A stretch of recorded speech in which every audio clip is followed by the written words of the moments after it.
WeFM, Vibes FM, Spice Capital Radio. We've got 100.5 FM out of La Baie in Grenville. We have right along out of Brooklyn, New York. And of course, we have our YouTube channel and Facebook. So we welcome all of you to another NDC Heartbeat episode. We're going to be having a very interesting conversation today with Senator the Honorable Seville Francis. This is her debut moment with the Heartbeat. So we'll get on the show very shortly after this short message. So stay with us. Back with you.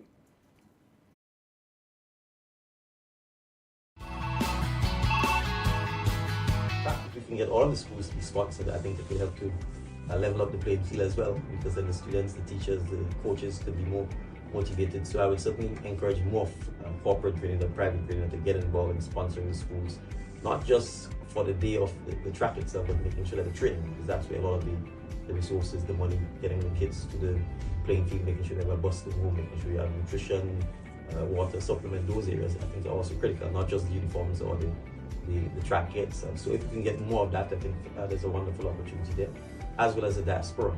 We can get more of the diaspora involved, because just in terms of scouting, bringing in the colleges in the US and elsewhere to come in while the track meet is taking place, I think is also a good opportunity for us. And then even regionally, looking at Jamaica and other countries where we know track is a big deal, I think there's an opportunity for us to partner with them, because hands down, I think after Carnival, Interpol is probably the single biggest activity that creates national flow of competition and goodwill, and I look forward to it continuing.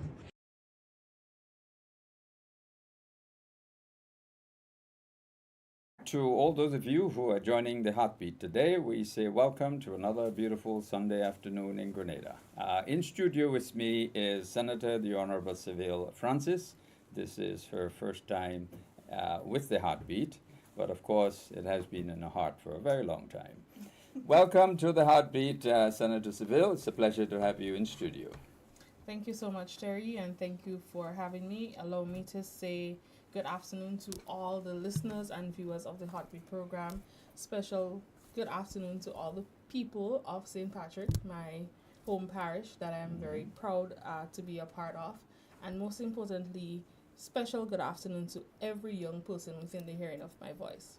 Great. Well, thank you very much. And again, welcome to the Heartbeat. This is the cozy corner in the studio. You were on the Heartbeat last week. Many folks probably may not have recognized your voice, but we spoke with you from Trinidad, and you gave us an update as to what was happening with the great successes we've had with our young athletes down there. Just give us a relive of that experience and the excitement and the jubilation and the support that you've had from Grenadians living in Trinidad and those who participated. In all honesty, I think I am still on the high of Carifta. For some reason, I wish that Carifta was this weekend again to relieve the experience and witnessing our young people firsthand in action. What I can say is the support to the young people was exemplary. It was magnificent. It was vibrant. It was electric. We had a lot of supporters traveling up to Trinidad to be with the team and to cheer on and support. We had parents, we had just well-wishers and persons who love the sport. The persons living in Trinidad who are Grenadian by birth or otherwise, they came out in their full support, in the red, the green, the yellow, to ensure that the world know I may not be living in Grenada, but I am indeed a Grenadian and I'm here to support the Grenadian athletes. So that was euphoric. It was amazing. One of the things that I really want to highlight is not just the performance of the athletes on the track, but the performance off track, which includes their deportment, the standard that they maintain. They left Trinidad with persons knowing that Grenadian young people, they have quote-unquote behavior. There was no incidents that involved our athletes in terms of bad deportment or anything of that sort, and that is something that they ought to be commended for on and off the track. There were moments where you would have witnessed the athletes supporting those who would have won, even though they did not get the chance to medal or perform the way they wanted to, but you saw the sportsmanship, and that these are things that we cannot take for granted. It means that we are doing something. It means that our parenting style works in Grenada, and we are raising amazing men and women for the future. Fantastic. And we are indeed proud of the fact that you were the stalwart leader at the games representing Grenada and, of course, our athletes down there. So thank you in advance for this wonderful job that you have performed in Trinidad. But before we go further into our discussion, tell us something about Seville Francis. What brought you to this point? What encouraged you into politics? And now that you're here, what brought you here? If I can jog my memory to when I was sworn in, and I had the opportunity to say something after the official ceremony was finished. And I recall my statement was, service to God and service to man is of utmost importance. And that is something that I live by. Prior to my political journey, which is very new in that sense, I've always been a humanitarian. I recall, in fact, when I was in secondary school and I was asked, what it is that you want to be in life, and I said a philanthropist, and they laughed at me. Some of the students did not even know what the word mean. And sometimes we think of philanthropists as, wealthy people giving back. But for me, it's about giving. I learned to give because I know what it's like to not have. And so any way that I can help, even if it's just one person, I feel like I have lived and I have fulfilled the life that God has given to me. In fact, He has given me many chances. And so I take this not for granted, but I ensured and I made a promise to Him that I will serve in every way that He placed me. I believe that this is divine intervention. It's His timing.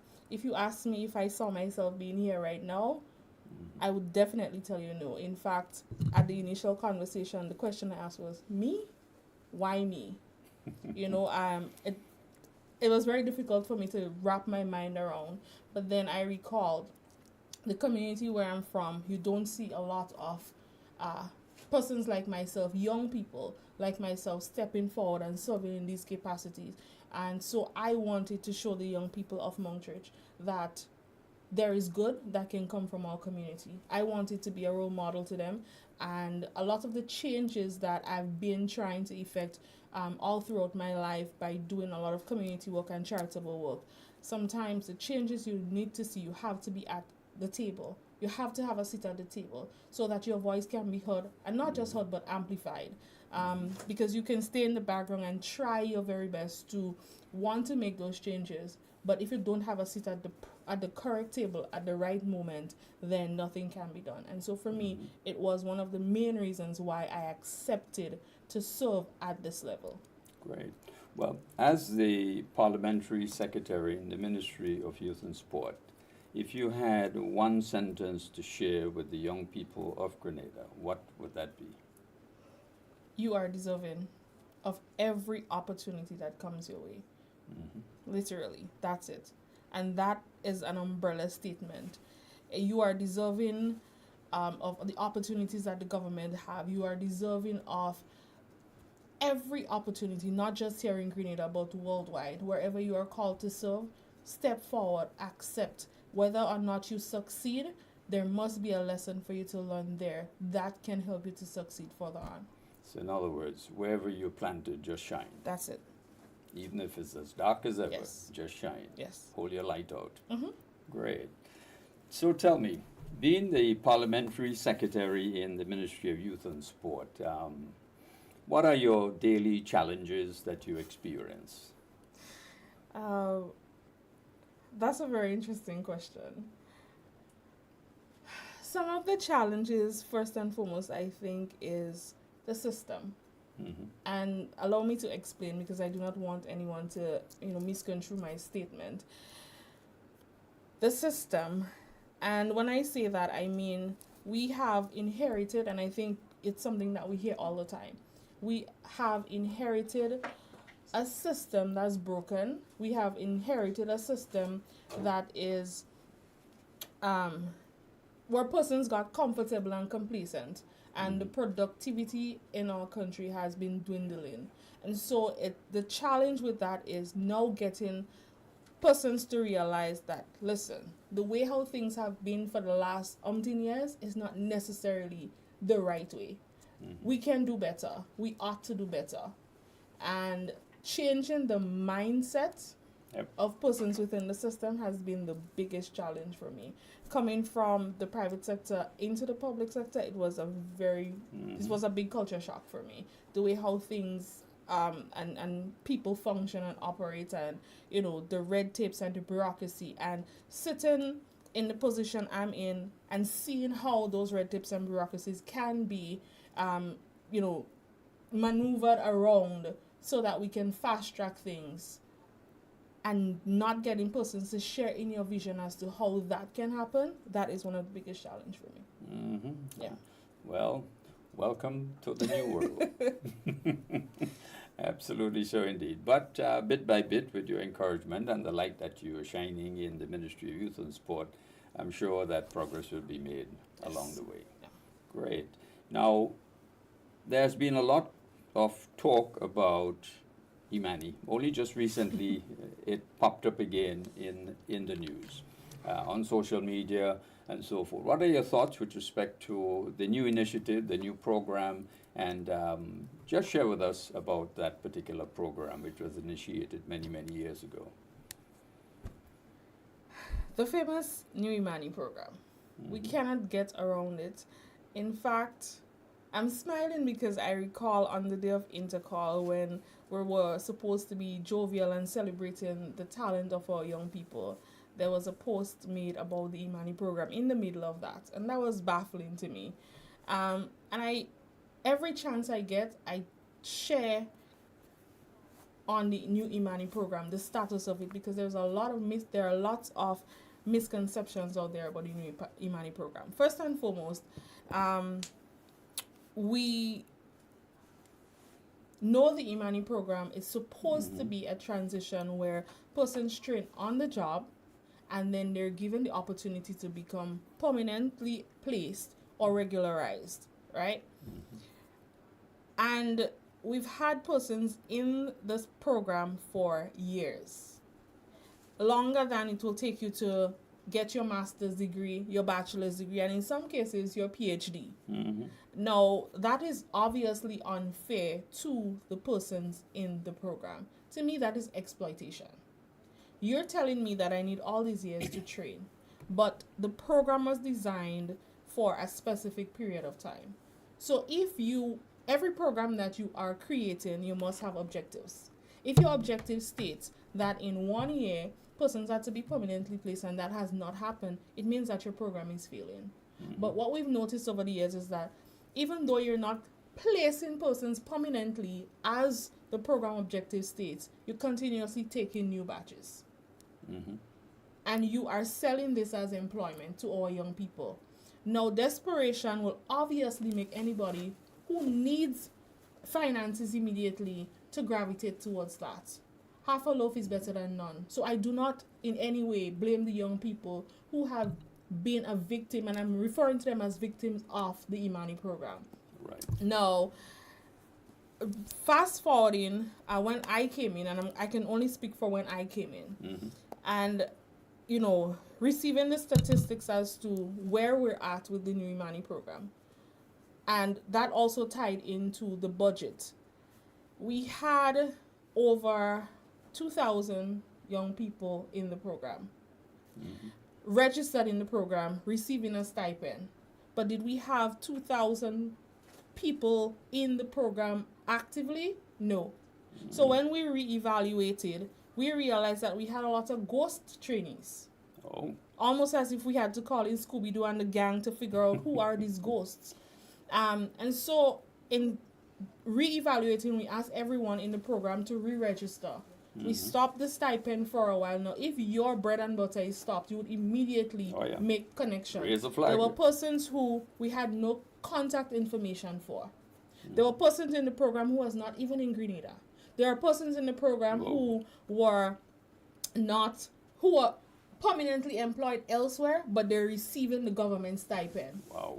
In fact, there was one person, and I recall, and they said, but that money that I'm getting from the Imani program, now they have a job and they actually have a small business.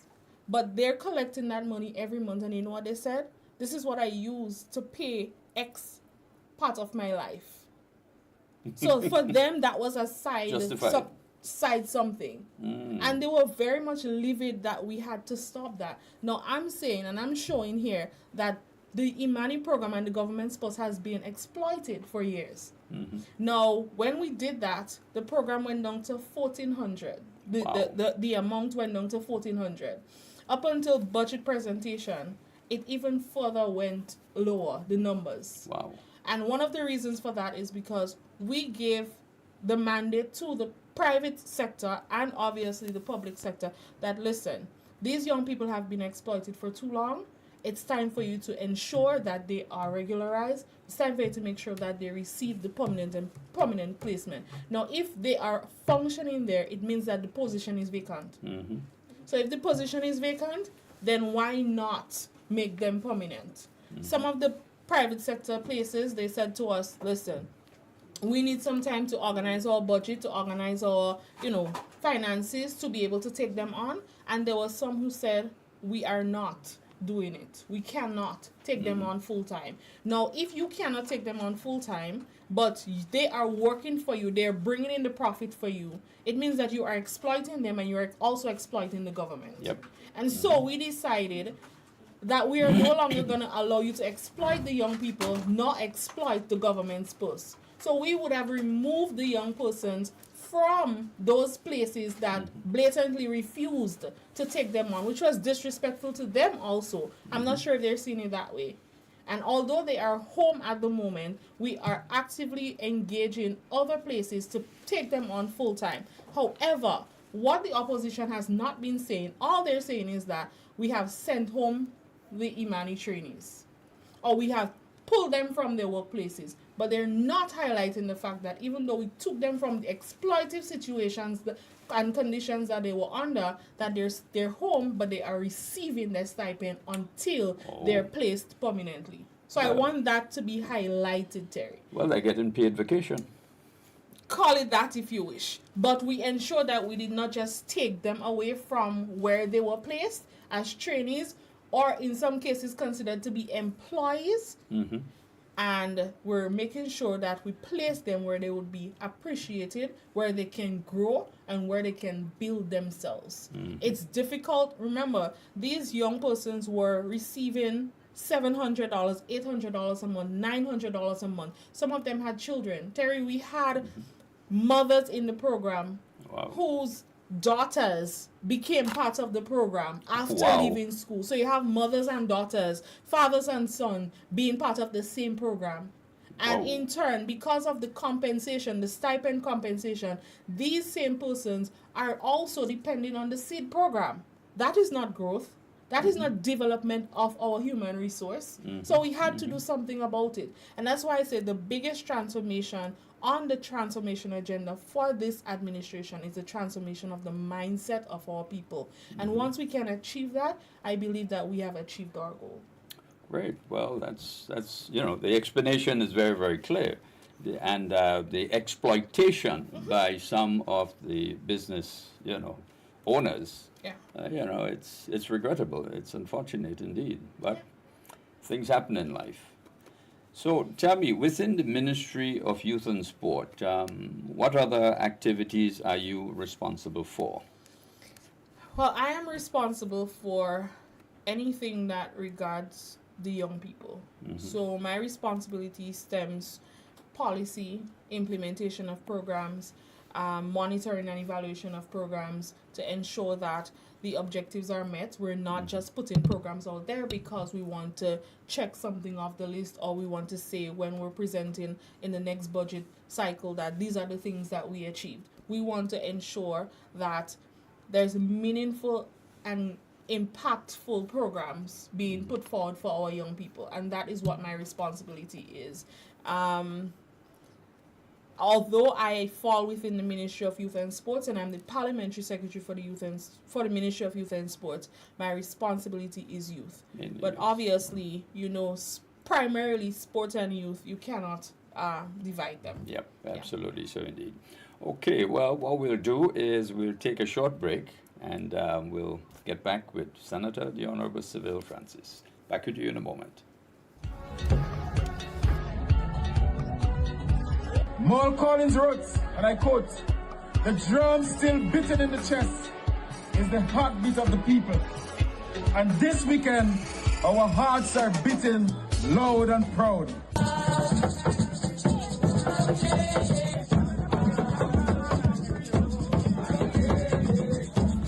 Grenada full of vibes. Right. Carry cool, have it nice. BT Matic, they don't play too. Best part.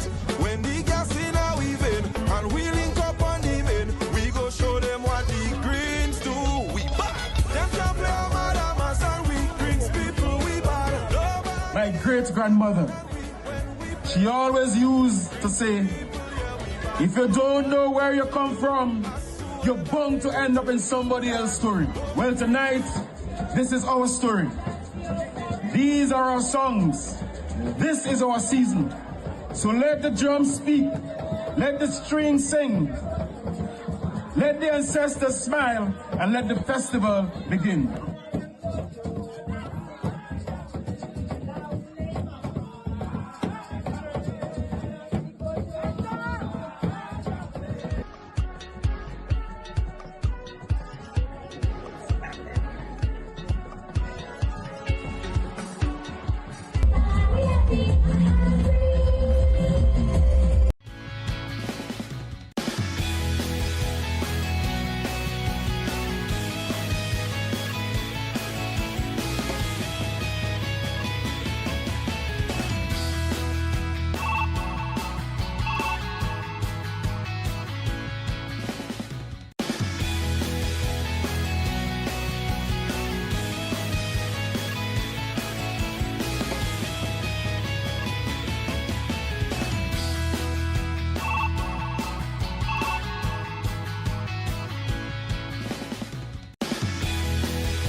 Welcome back to all our listeners and viewers of the NDC Heartbeat podcast. We have in studio with us for the first time Senator the Honorable Seville Francis. She is the Parliamentary Secretary in the Ministry of Youth and Sport with specific responsibility for youth. Sport to a lesser extent, but mainly youth. And just to let you know that there have been some major excitement taking place in Grenada recently. Of course, we've had the Sarikar that just ended. Trust most of you had a great time out there. And we have Spice Mass going to be launched on Friday. That's Friday coming, so watch out for that. And up in New York on May 17th, Spice Mass will be officially launched in New York. So a lot of mass all over the place. And the Caracou Maroon Festival tonight is the big bang. So those of you out in Caracou, or those of you planning to go up to Caracou, I don't know how you'll do it. But, yep, the Caracou Maroon Festival. And Pan Expressions this evening, 6 p.m., Tantine Court. So lots of things happening, and that's just the tip of the iceberg. That's what I could remember, right? Okay, so Senator Francis, Yes.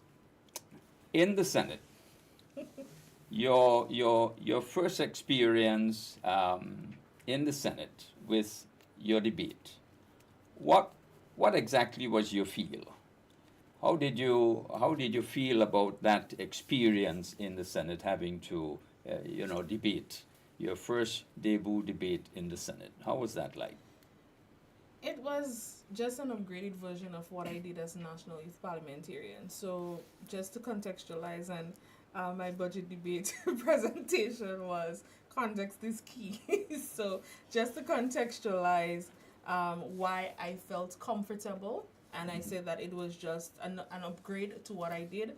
I've been a national youth parliamentarian from 2007 all the way to 2023, if my memory serves correct, in different capacities. So I've served as the Speaker of the House, the Clerk of Parliament, the Prime Minister, the Opposition Leader, Deputy Speaker of the House. So I've served in that capacity. So it was a new experience in the sense of the position that I held, but I was rather comfortable. Um, a lot of, in fact, just yesterday, someone met me and they said, "You're the senator that stood your ground in the debate." And I just smiled. A lot of people seem to remember that that debate, and so it was good for me. However, again, knowing and understanding the standing orders, I think that allowed me to stand my ground to a lot of things and to deliver the way that I did. So it was comfortable for me, and I love the experience. I learned something daily. When we had the debate, quotes the real debate with the back and forth between Senator Charles and myself, in what I would consider to be her attempting to mislead the young people by stating that I agreed that the budget for the young people should be cut.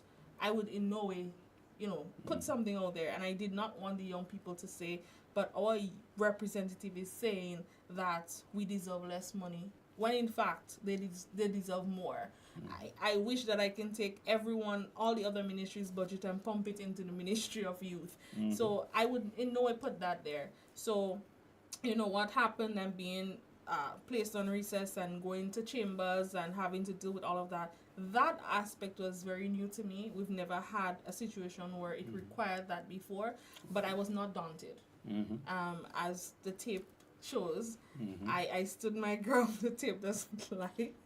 Yep. I stood my ground and I ensured that our young people know that their representative have the best interests at heart, and I am here to serve them wholeheartedly, and I will fight for them at any cost. And that was just another moment for me fighting for our young people. Now, let me just throw something out as devil's advocate, especially for our young people. Would you encourage, would you sponsor, would you vote for young people at certain levels, maybe TAMCC level as the case may be, under a brand new program that you may want to call a day in the life of the Prime Minister, a day in the life of the Senator, a day in the life of the Permanent Secretary or the Commissioner of Police, and you have people, young people, dedicated to one day as Prime Minister, experiencing the trauma and all the ups and the downs and the excitement, etc. I would most definitely vote for something like that. And I'll tell you this, Terry. I'll let the cat out the bag. Now, one of the ways that I believe in growth, I believe that we can grow as a people, is by networking. And so St. Kitts, SKINIPA, that's the St. Kitts National Youth Parliamentary Association, they have a very structured and successful youth parliament program. Now, you may know that we've recently launched and had our youth parliamentarians sworn in under the National Youth Parliament program. And one of I had the privilege of having conversations with persons belonging to SKINIPA. In fact, at the youth rally that we had in November, our guest speaker, she was one of the persons on the SKINIPA Association. And so we've been in constant communication, and these are some of the things that they have. So the youth parliamentarians in St. Kitts and Anguilla and these places, they have the opportunity to shadow the PSs. They have the opportunity. So whatever your portfolio falls, so let's say your portfolio is Minister for Youth and Sports, then you have the opportunity to, not every meeting, but you have the opportunity to sit in meetings with the minister to see how the day-to-day functioning happens. So it's one thing to just go in Parliament and debating and all of that, but they get that opportunity to really shadow the Foreign Affairs Minister, permanent secretaries, whatever it is. So this is something that yes, the National Youth Parliament program has been structured and it has been launched, but not everything is written in black and white, and it's not cast in stone.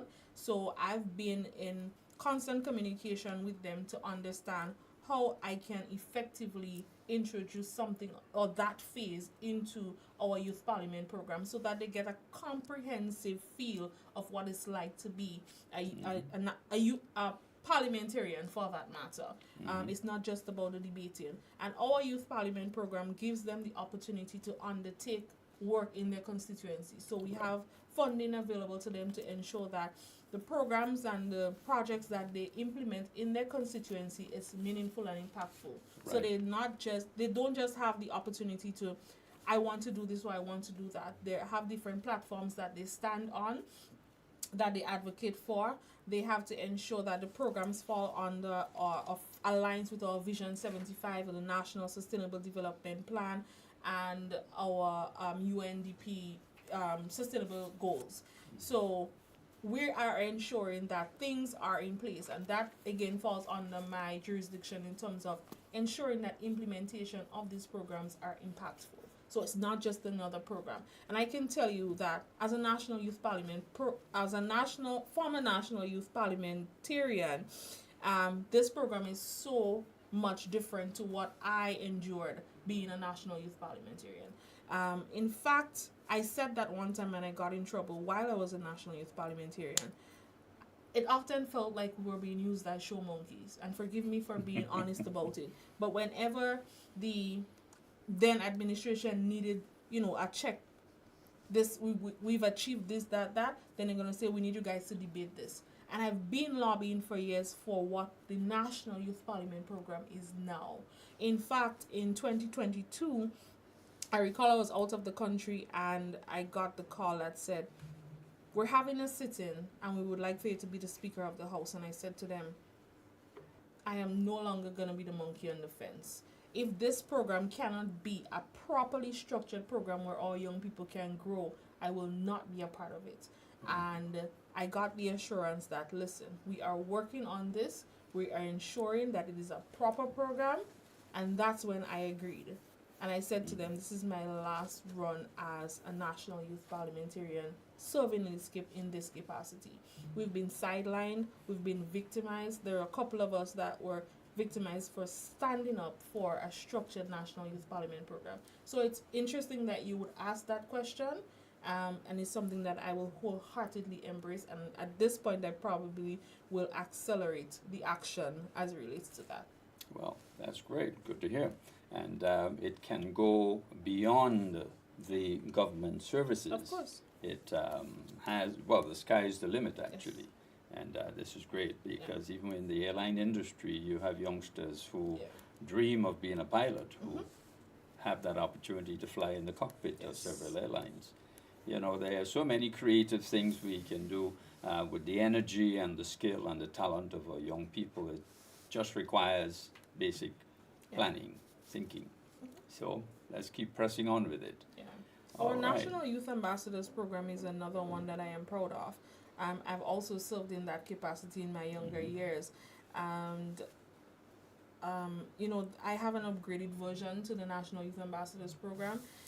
It more deals with diplomacy, training our young people to be diplomats, not just ambassadors, but taking it to the different levels, because we know that a lot of the resources that we need, we cannot do it by being just here. So how do we train our young people? We have ambassadors like yourself and, former diplomats attached to different missions and all of that. So the plan is to utilize these people to pass on the baton, to train our young people now to be available to serve their country at the international level, to ensure that we get the resources that we need. So those are some of the things that I personally, as the person responsible for implementing programs, I have in the pipeline for our young people. Well, on that note, let me send out an appeal to young people. I need a break on a Sunday. Come on in and take over the Heartbeat. Yes. Come on in and do your thing. Great. So besides that aspect of planning that you do within the ministry, do you do, let's say, village visits? Do you interact with the youth at different sessions throughout the country, or is it just centralized? That is a twofold question and answer. So, as I mentioned before, prior to holding this position, I've always been an advocate for many things. Sexual abuse, mental health. I do a lot of, or I do less of it now because of the added responsibility, but it's something that I still do. So I interact with the young people in a different capacity, but still with the same passion. In terms of community visits and constituency visits, I don't do much of that. But I did request to have to tag along with the different MPs whenever they're doing constituency visits, so that the young people, because you would not get every young person to come to a forum or to a youth rally. I am more of an on the ground person, and I love to meet people where they're at. So I've recently requested to tag along with the MPs when they're doing the constituency visits, so that I can have the opportunity to engage with the young people in the different constituency, because I serve the youth across Grenada, Carriacou, and PT Martinique. So that's, I am looking forward to that being rolled out pretty soon, so that the young people can see more of me on the ground, where I prefer to be anyways. Anybody can tell you that if I have the opportunity to be out in the field or at the office, I will definitely choose being out in the field, because that's my preference, and I think that's where we get most of the information. Especially now that one of the things that we don't currently have is a national youth policy. And yes, we're going to have consultations. Yes, we're going to have, the pocket meetings and all of that to gather the information. But there will still be a cadre of young people that you will not get coming to these formal settings. So I love to interact with the guys on the block. I love a good cook by the side of the road where we can sit and discuss things. And you would realize that a lot of the times, what the young people who we so quickly place in a box and label them as delinquent and bad and all of that, the ideas that they have, it's amazing. And all they need sometimes is someone to validate their feelings and to tell them, listen, you are heard, you are valued, you are seen, we take it. There's nothing more fulfilling than someone that was cast away walking up to you and said, thank you for believing in me. Thank you for doing this for me. Absolutely, so indeed. Wow, that's very, very touching indeed. Tell me, the situation with respect to activities, the various plans of the Ministry of Youth. What other plans, other programs do you have for youth development? So I just want to, there are a lot of things happening in the Ministry of Youth, and I've said it across the board. I know you ask about the Ministry of Youth, but I think the answer to the question is what opportunities exist within the government for our young people. And I want to strongly emphasize that youth is not a sector. So I want our young people to break out of the mentality that the Ministry of Youth is not doing this for me. There are opportunities within the government, across the government ministries, for our young people. We have the Grenada Office of Creative Affairs. We obviously have the Ministry of Youth and Sports, yes. We have the Ministry of Agriculture, who they have the Youth in Agriculture program. We have the Ministry of Education, who have endless opportunities for our young people in terms of education. So we have opportunities across the board, and we are supporting the other ministries with whatever programs they're rolling out. One of the key things that is in the pipeline, and that as the parliamentary secretary and having that responsibility that I am trying my very best to integrate, is to ensure that every policy within the government, so within the different ministries, they are specific, or they have aspects of it that benefit our young people or targets our young people. Right. So let's say the Ministry of, let's say Foreign Affairs, for example, they are creating whatever policy it is.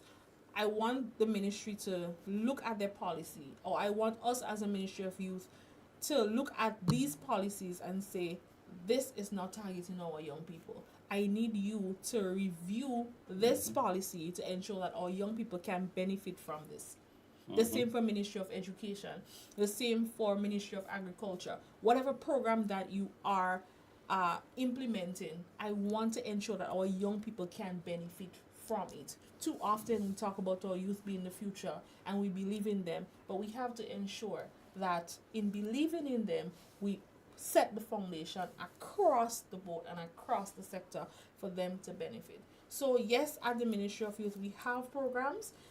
Today, for example, after I leave here, I have to journey up. It starts at 1 p.m. Obviously, I'm going to be late, but I'm going to be there because I care about our young people. We have the Youth and Mental Health Caravan. If we look at our statistics as it relates to mental health and suicide completion, you would realize that our young people are falling victim to that quite often and way too often. So we know that if you have this, every time there's a program, it's a formal setting, you may not get everybody. So we are taking the Ministry of Youth and Mental Health to the communities, parish by parish. So today is the launch of that, and we're starting in St. Andrew. It starts at 1 p.m. You have persons within the constituency, young entrepreneurs, they have the opportunity to showcase their business. So you cannot be belonging to the Great South constituency and go up to St. Andrew today to showcase your business. You have to be a part of the constituency or the parish that the caravan is currently at. So there will be sporting activities. It's a fun day, but it's a fun day with education.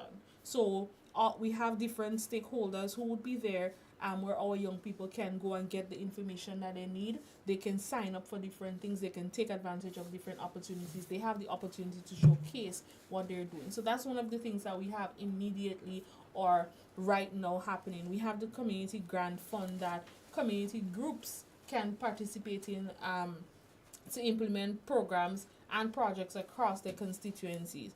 We have the Empower program that is currently it's going on. In fact, when I see how much our young men have been rehabilitated through this program, it gives me chills, especially the young men in the prison system. They have it's an amplified rehabilitation, them enrolling in that program. It was amazing for me to see. And I recall at the closing ceremony at the prison, I forgot for a minute that I was in the prison. And two of the inmates I asked them, why are you here? What are you doing here? Because our prison is filled with men and women, but mostly men, who are able to contribute meaningfully to our society. Brilliant young men. So the Empower program is taking charge of that right now. We have the Elevator program, which is completely different to the Imani program. It targets our young women, and it is one of the ways that we are bridging the gap in unemployment in our country. It's very specific, so we would have looked at the areas where we have that gap or that deficiency in skilled persons. So, for example, our nursing assistants and we often hear that our healthcare system is failing and all of that. So there are agriculture across the board. We are joining hands, hearts, foot, everything with the Ministry of Agriculture to ensure that young people take agriculture meaningfully and seriously, no longer the fork and the spade, but how we can use technology to increase productivity in the agricultural sector. So we've been working along with the Ministry of Agriculture when it comes to that. We have, and the Elevator program, as I said, takes that into account. Right. So it's very specific areas. It's not just placing our young women anywhere, but in key areas. We have the youth in business. Let me just ask you just for a short break. We have the opportunity to invite the general public to call in to pose questions or make a comment to Senator the Honorable Seville Francis, and the number is 423-3104. Well, we are recontinuing the call-in program. We're trying to get it perfected. We have had challenges over the past several months. But today, well, you brought some blessings with respect to that initiative. So 423-3104 in case you want to call in and ask a question or make a comment. Please continue, Senator. Yeah, so I was saying that we have other programs. So, for example, the cybersecurity training. We know that ICT right now it's a big deal. It's the way that the world is going. We've just celebrated Girls in ICT. Shout out to all the girls and women in ICT. Pleasant morning to you. Special afternoon to you. So we have a number of things that is happening within the Ministry of Youth, the Division of Youth in particular. Coming up for the summer vacation, we have the summer program that we've done last year, and we're doing it this year with a twist. We are working side by side with the Division of Sports to ensure that they are an integral part of the summer program. And we've just put out a call for expression for coaches. We we've been lighting playing fields, and I'm segueing here into sports a bit, Right. because again, this is beneficial to our young people. So we have been lighting playing fields, upgrading facilities that our young people frequent. And right now, what we're trying to do, and I'm not sure if persons would have seen it, but there's a call right now for coaches, Yeah. because we are working on tackling sports at the grassroots level. So we're not just focusing on track and field. We are focusing on every sporting discipline that we can have here in Grenada. We currently have an assessment being done to ensure also that we know what the challenges are. So, for example, if you take St. Patrick, we do not have a tennis court, but it does not mean that the young people in St. Patrick they're not interested in tennis. It means that there is less interest there because they do not have the resources available. But if we place a tennis court there, it means that we can have the next Tiger Woods coming from Grenada. You never You know. know what I mean? And you know we So, first in most things. These are some of the things that Let we me just have take a to- short break. I think we have a caller on the line. Welcome to the Heartbeat. Good afternoon to you. Caller, welcome to Heartbeat. Please proceed. Maybe we lost this one. So it's 423-3104. 423-3104. Yes, I'm hearing you fine. Go right ahead.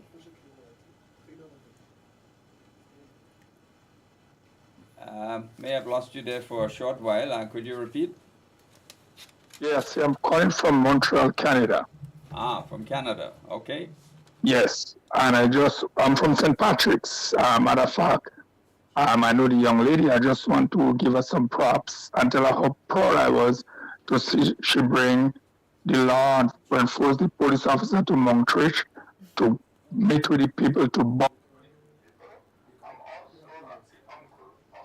of a niece, Lester's brother. So I know her friends CSI, further that so I'll he just. probably is connecting with you. Oh, she's connecting me. Yes, I'm Vandel's uncle, your cousin. But I'm really proud of you. And I saw your mom in Grenville, and I was telling her how much I admire you. I never really have the opportunity to really meet you in person. I was in Grenada for 5 months. I saw you, but you was busy. I just want you to keep up the good works. I'm rooting for you. We are from St. Patrick's, and may you have a blessed day, my dear. Thank you very much. Well, thank you, Montreal. Thank you, Montreal. I would ask Senator to respond. Thank you very much. I'm not sure who it was, but thank you so much for the sentiments. I think I heard you said that we are related in some way or the other. And remember, Terry, in the beginning of my conversation, when you asked me how did I get here and why I accepted to be here. And as I said, Mount Church is a place where people, whenever you hear it, you think of modern day Nazareth. And I wanted to change that. I am no Jesus. I am very far from it. But through my belief in him, I believe that I can learn things from him to change the stereotype placed on our community. The caller mentioned the walkabout with the police in Montreal. So just to contextualize that for those who may not be aware or you're not on social media. But before I get to that, Terry, you asked me what was one of the challenges that I had. So I want to go back there. I am not one who do things for show. I do it for sure. And my challenge or something that I have to work on is posting a lot of the things that I do or putting it out there. I've always been one who do things for people, not for recognition. So people may not see me doing a lot of things on social media or actively posting that I was here or I was doing this or whatever, but it does not necessarily mean that I'm not doing it. So a couple of weeks ago, matter of fact, the first homicide for 2025 happened in the community of Mount Church. And it was personal, it was painful to me because it's family, but it also did something for our community. And so because of that, I've reached out to the police force and asked how is it that we can work together to bring awareness to the community and to do all of that. So a couple of weeks ago, the different rank and file of the police force, we were out in the community engaging and interacting, and we have some more plans to bridge the gap between the police and the community going Fantastic. forward. So, Well, we have a caller online now. Go right ahead, caller. Good evening, Terry. Good I want afternoon. to take the opportunity to congratulate the senator. I think she's doing a fantastic job, and I love to see the confidence that she has. I know the young people can look to her. Sometimes we look to people for example, and I know once they look to her, she will be a good example for the young person to follow. Terry, I want to just congratulate her and just encourage her to continue on the thread that she's going, because she's a very good example to the young people of Grenada, Caribbean, Imani.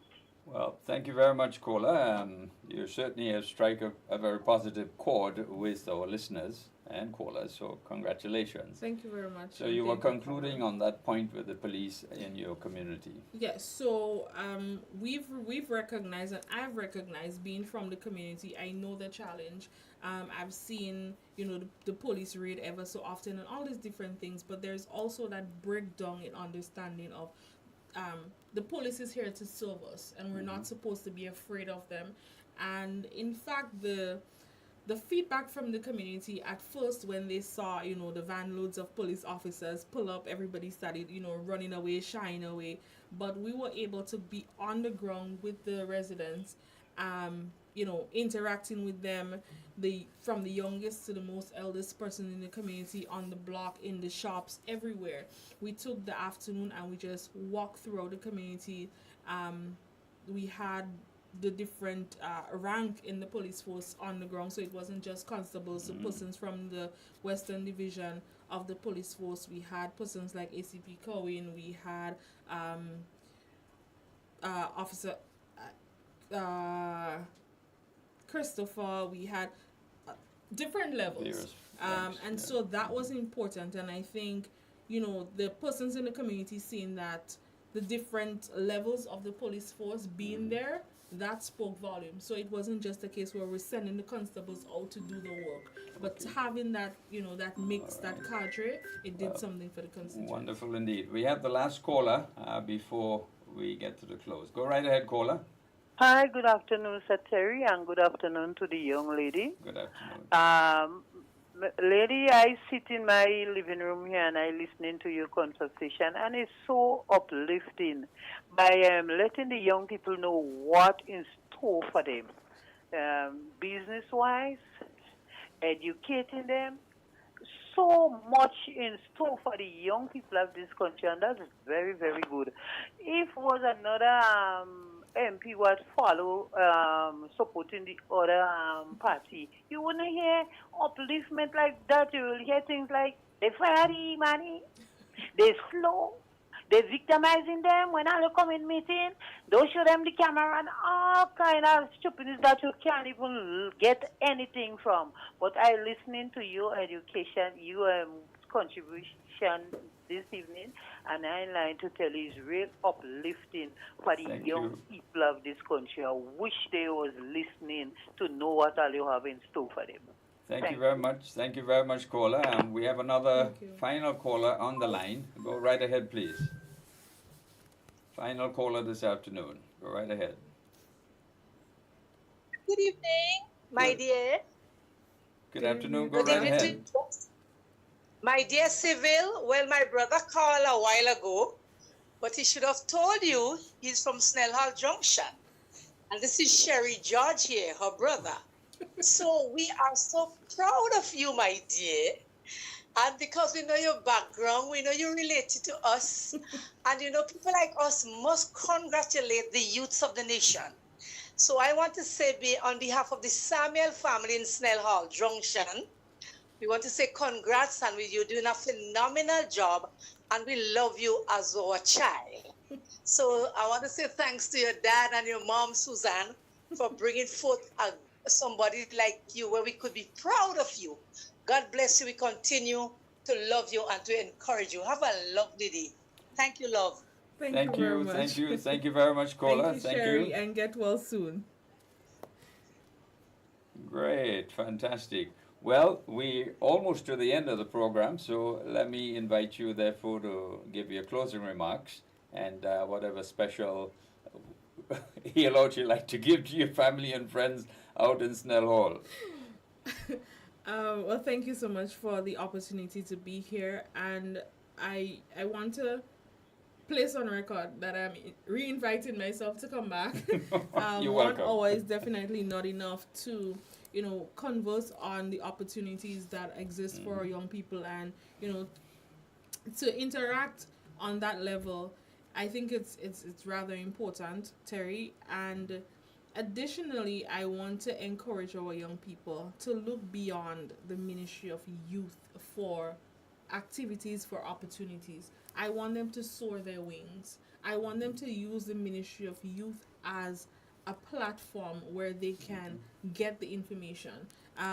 We have, right now we're in the process of developing our website to ensure that we have a VIP list where they can register. So any opportunity that exists out there for young people, they'll be the first to know. They'll get WhatsApp, they'll get emails, they'll get all of these things. So we are changing what the Ministry of Youth used to be, but it's now going to be a hub where they can navigate opportunities across the government, across Grenada, and not just locally, but in the region as well. Today, as I mentioned, we have the youth caravan. Once you are in St. Andrew or anywhere within the surrounding areas, I want you to head on up to the playing field in Grenville. It starts at 1, it goes all the way up into nighttime. It's a fun day. You're going to have opportunities. You're going to be exposed to, various opportunities across the board, if I may say that.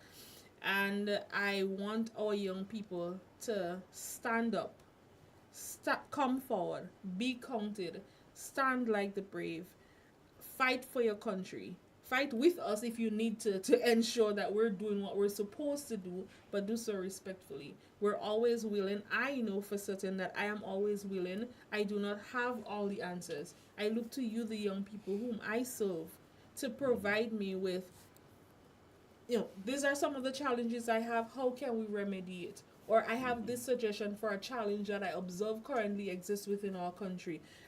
What can we do to work together? Collaboration is key. Right. And along with context, of course. Context is always key. But collaboration is key as we seek to continue to develop our country, Grenada, Carriacou, and PT Martinique. Don't be afraid to approach me. I am very approachable. I am always willing to listen, to learn, to take advice, to take guidance. But most importantly, I am here to serve you. The Ministry of Youth and Sports, we are here to serve you, along with Minister Delma Thomas, of course. Well, thank you very much indeed, Senator Seville Francis, Parliamentary Secretary in the Ministry of Youth and Sport. And I suggested I'd like to see who would be the first youth to experience a life in the day of our Prime Minister. Well, that would be dependent on the Prime Minister. I'll leave that for you to negotiate with him. We'll start with a day in the life of Senate as a Senator or Parliamentary Secretary. Whatever we can start it is. There. Whatever it is. But let's start such a program. Yes, of course. A day in the life of this, that, the other. Yes. Great. Well, thank you for being part of the Heartbeat today, and we'd like to invite you whenever you're ready to come back, talk about youth and other such related activities. Thank you for and having thank me. you, our listeners and viewers, for being part of the Heartbeat today. Join us again next Sunday when we'll have another equally stimulating and interesting conversation. So have a great Sunday afternoon and see you next week. Have a good one. Goodbye.